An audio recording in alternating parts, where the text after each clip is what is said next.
Salut tout le monde, c'est Jasmine et puis aujourd'hui, je vais vous parler de 5 façons d'utiliser des hashtags pour avoir une beaucoup plus grande visibilité, que ce soit sur Instagram, Facebook ou LinkedIn ou YouTube, etc. Donc, tout de suite après l'intro, on passe à ça. Pour tout savoir sur le marketing des médias sociaux, Jasmine Beausoleil, pour vous et avec vous vers votre succès. Alright, alors dernièrement, j'ai eu beaucoup de questions par rapport à justement les hashtags. On me dit, ah, écoute, je suis même plus capable de me faire voir, même en utilisant les hashtags. Les hashtags, ça fonctionne plus autant qu'avant.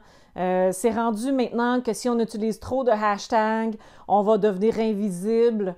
Bon, alors, je veux aujourd'hui mettre toutes ces choses-là au clair pour tout le monde. Les hashtags, ça fonctionne encore, mais comme toujours, il y a une stratégie derrière toute bonne chose. Alors aujourd'hui, je veux vraiment vous enseigner comment utiliser les hashtags pour être capable d'avoir beaucoup plus de visibilité pour votre marque, votre service, votre produit, etc. Alors, ça, la première chose, c'est vraiment de savoir que les hashtags ne sont pas morts. On va continuer de les utiliser. Bon, alors, il y a des gens qui ne les utilisent pas, les influenceurs qui ont énormément de gens qui les suivent et qui ont un taux d'engagement extraordinaire, n'ont pas vraiment besoin d'utiliser les hashtags. Par contre, si vous commencez, si votre taux d'engagement est plutôt réduit ou si vous voulez être vu par un plus grand nombre d'utilisateurs sur n'importe quelle plateforme, c'est beaucoup mieux d'utiliser des hashtags. Fait que là, c'est quoi ça, un hashtag? Alors, un hashtag, c'est un mot-clé. Alors, soit une série de mots qu'on colle ensemble puis qu'on met le dièse devant. Alors, ça va vous permettre d'être découvert si les gens font une recherche avec le hashtag que vous avez utilisé. Alors, un hashtag, ça peut être un seul mot, par exemple, hashtag, ou alors ça peut être 2 ou 3 mots collés ensemble, parfois jusqu'à 5 mots collés ensemble. Mettons que je dis vendredi, c'est génial, ça pourrait être un hashtag. Bon, là, je n'ai pas fait de recherche, ça se peut que ça n'existe pas pantoute, mais si on ferait le hashtag vendredi, c'est génial, on colle tout ça sans espace, on met le dièse devant et ça devient un mot-clé, un hashtag. OK? Donc, ça, c'est pour l'explication. Maintenant, comment on l'utilise? Fait que je vais commencer par aborder le sujet des hashtags sur Instagram parce que c'est la plateforme sur laquelle on les utilise beaucoup plus. Donc, on va aller sur Instagram et on va aller faire un premier exercice qui est la recherche de hashtags. Là, c'est du footwork, je comprends, là, c'est des essais-erreurs, mais je vais vous expliquer vraiment comment faire votre processus de recherche. Si vous allez dans l'application de Instagram et puis que vous allez dans l'onglet des hashtags et vous tapez un mot pour lequel vous pensez que vous seriez recherché par vos clients potentiels. Alors, par exemple, je vais vouloir être recherché peut-être pas pour le terme adjointe virtuelle, pour le terme comptabilité, pour le terme médias sociaux, etc. Alors là, on va dans cet onglet-là et on fait notre recherche des mots-clés qui utilisent des hashtags qui sont utilisés dans ces différents termes-là.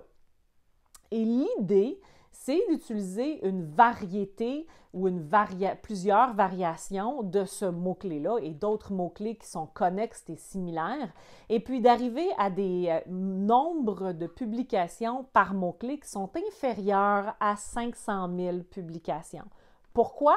Parce que si vous utilisez des gros mots-clés qui ont plus de 500 000 publications qui utilisent ce mot-clé-là ou ce hashtag-là, bien, vous allez noyer dans la quantité de contenu qui est produit pour ce hashtag-là.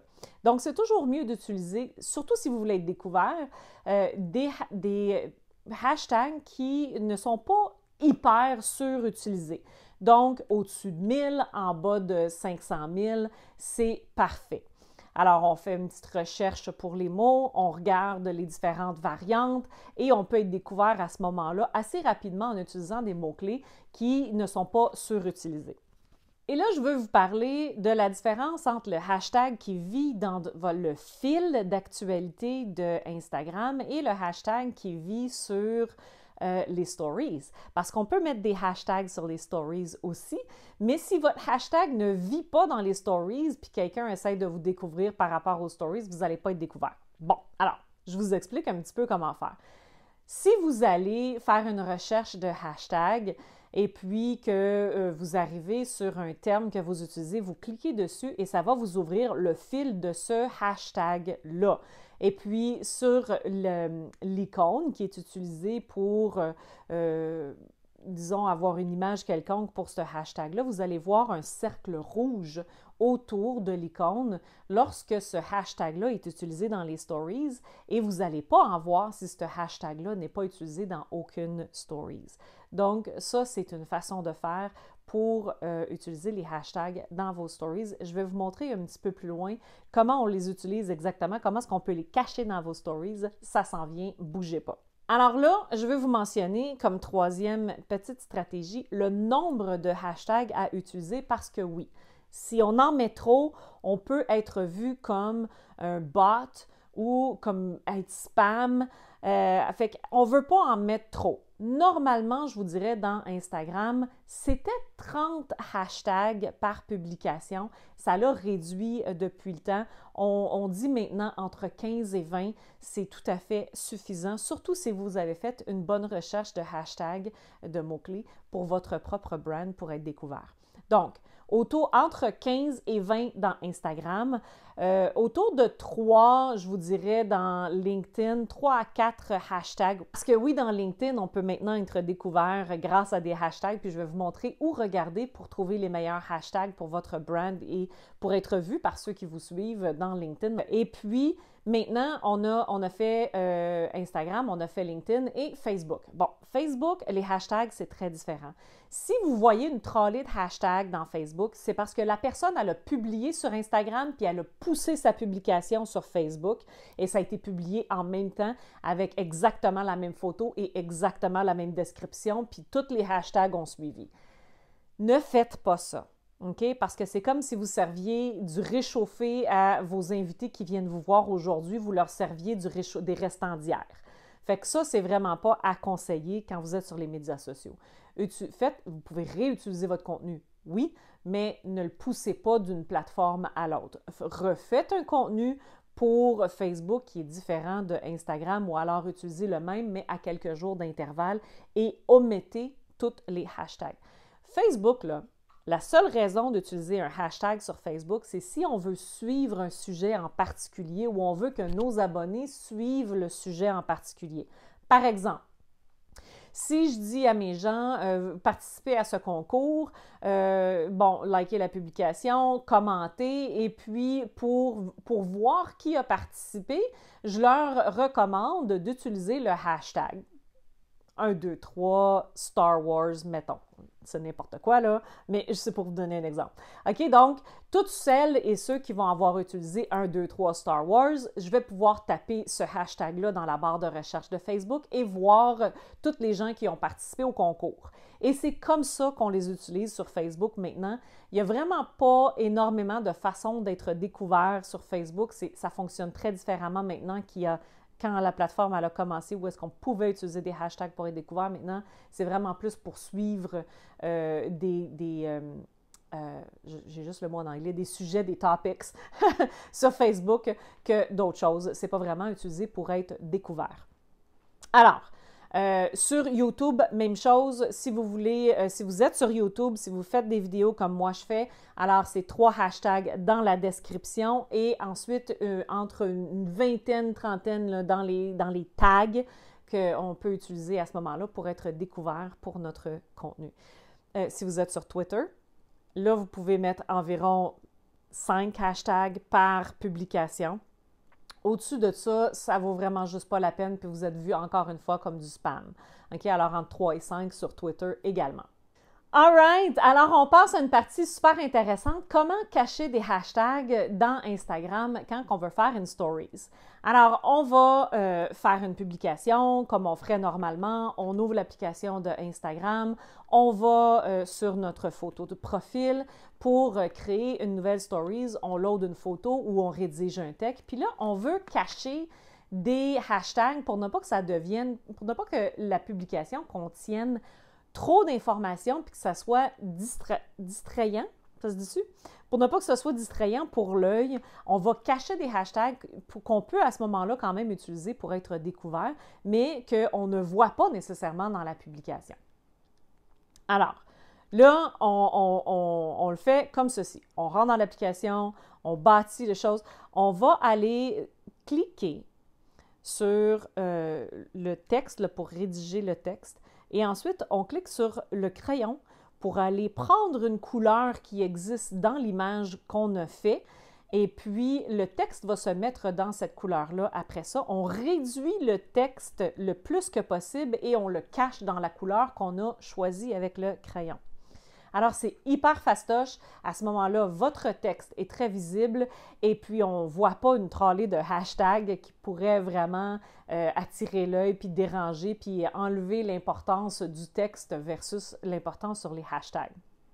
Donc, petit truc hyper important et à utiliser, bien entendu. Une fois que vous avez fait votre recherche, que ce soit sur Instagram, Facebook ou LinkedIn, mais je vais quand même travailler sur Instagram parce que, comme je l'ai dit au début, c'est là vraiment que le plus grand du travail va se situer. Vous pouvez, à ce moment-là, utiliser les hashtags pour être découvert par une audience autre que celle qui vous suit déjà et pour accélérer le processus de découverte. OK? Si on fait cet exercice-là, normalement, vous devriez augmenter le nombre de personnes qui vous suivent considérablement en très peu de temps. Alors, vous faites votre recherche de hashtag ou alors vous allez rechercher quelqu'un que vous pensez qui est dans un domaine connexe. Par exemple, moi, je suis en marketing, je fais du marketing des médias sociaux et ce genre de choses-là. Donc, un domaine connexe pour aider les entrepreneurs, ça serait du graphisme.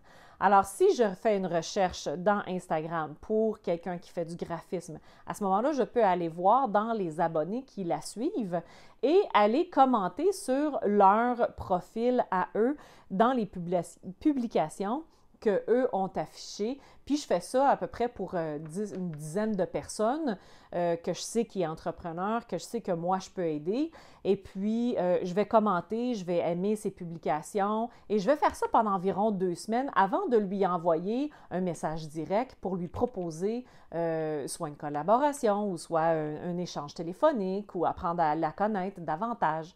Alors ça peut être quelque chose qui peut être utilisé et c'est le même principe pour les hashtags. Vous faites une recherche de hashtags dans les termes qui sont normalement utilisés pour vous trouver.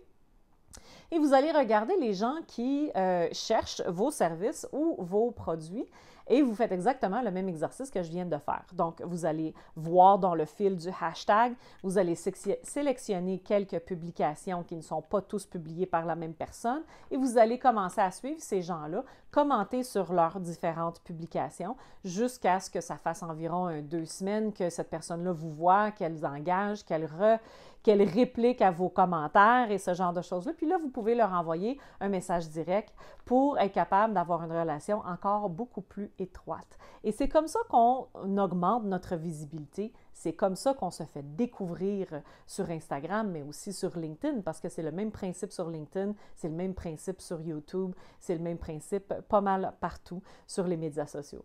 Alors, je suis super intéressée de savoir comment vous allez utiliser ces conseils-là, lequel qui vous a le plus marqué, qui vous a intéressé le plus. Je serais vraiment super curieuse de savoir. J'attends vos commentaires. À très bientôt. Ciao!